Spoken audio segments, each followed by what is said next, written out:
The Rockford IceHogs continue on their three-game homestand this evening as they welcome in the Grand Rapids Griffins to the BMO. Hello, everybody. Joseph Zakshevsky once again with you for the IceHogs Broadcast Network. I'm joined alongside head coach Derek King for the Forest City Diagnostic Imaging diagnosis of the game. And Coach King, IceHogs playing well. Three-game winning streak, winners of 5 of their last 6. Compared to what we saw maybe about a month ago, what's been the biggest key for this turnaround? Well, I think we're starting to get healthy. I just think we're starting to figure out that if we stick together as a team and play as a team, and good things are going to happen. I imagine that confidence continues to just snowball and move forward. It seems like guys are smiling a lot more, having a lot more fun, not maybe stressing out as much. Yeah, winning's obviously a lot better than losing, but I just think, they got that little swagger back. They feel confident going into games that they can win. Doesn't matter what the score is, whether you're down a couple or up a couple. They just have the confidence right now. But like I said, we're getting a little healthier. We got some guys back from up top earlier on, and I just think they're helping huge. But on the health note, the IceHogs, it looks like Nick Moocher ready to go again. Chad Chris. We saw Philip Kurashev skating out there in a regular jersey. Anton Vanin starting to skate again, still no contact. But things are on the up and up when it comes to guys that were a little bit banged up. And the hard thing is now we're on a little bit of a roll, and it's a tough lineup to crack. But yeah, well, eventually we got 3-3 coming up, and I think you'll see a couple of those players back in the lineup on the weekend.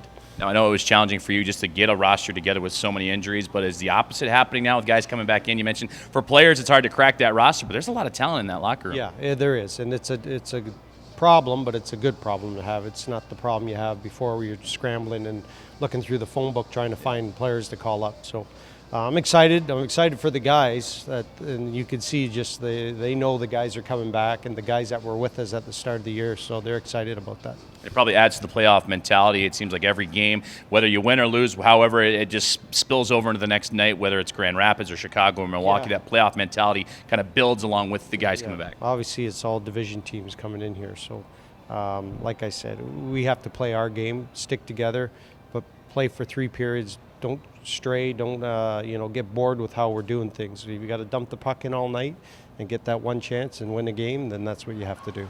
Does it help that it's all division foes from here on out? You took on the Cleveland Monsters in your last game. That was your last non-division foe, and you're already in the middle of February. So from here to the rest of the way, it's all against guys that you're competing against. Yeah, I think it helps. I think it's, you always want to try to make the playoffs. It just gives these guys that taste of playing that kind of pressure hockey. But we're playing it right now. So whether it's you do make the playoffs or you don't, you've already got them through that pressure hockey, and that's playing the division teams. Well, now you take on the Grand Rapids Griffins, a team you have seen a lot of tonight, the 8th of 10 meetings between the two clubs.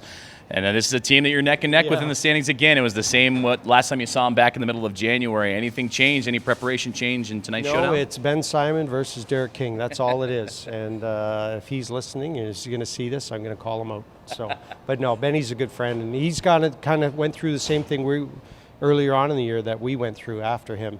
He lost some players up top. He had a lot of injuries. He's got vet problems. So, I feel his pain, but now I think he's a lot healthier and he's got guys back, and so he's kind of cruising along too. So it'll be an interesting game, but it's going to be fun to beat him. With how tight this head-to-head series is, the IceHogs 4-3-0 against Grand Rapids, is that up the ante between the two of you? I'd imagine the chess match tends to intensify as this head-to-head's moving along. I don't think the two of us, if you sat us down and talked about coaching, we don't overcoach. We just let the players do all the talking. So it's just a fun little rivalry between me and him. We just bug each other, but it's going to be some good hockey. It's going to be good for the fans. And the IceHogs have done well against Grand Rapids. Coach, final thoughts here is you had a 4-game winning streak against this club. They beat you in your last game back in the middle of January, but what have you seen that's worked well for the IceHogs in this head-to-head? Well, we played 3 periods of hockey.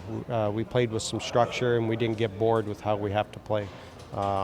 If we can continue to that like we have recently, I like our chances. Coach, thank you very much. Good luck tonight. Thank you. Head coach Derek King joining us for the Forest City Diagnostic Imaging diagnosis of the game as the IceHogs and Grand Rapids Griffins once again get together tonight at the BMO. Let's get you back to the action. You're listening and watching Rockford IceHogs Hockey on the Hogs Broadcast Network.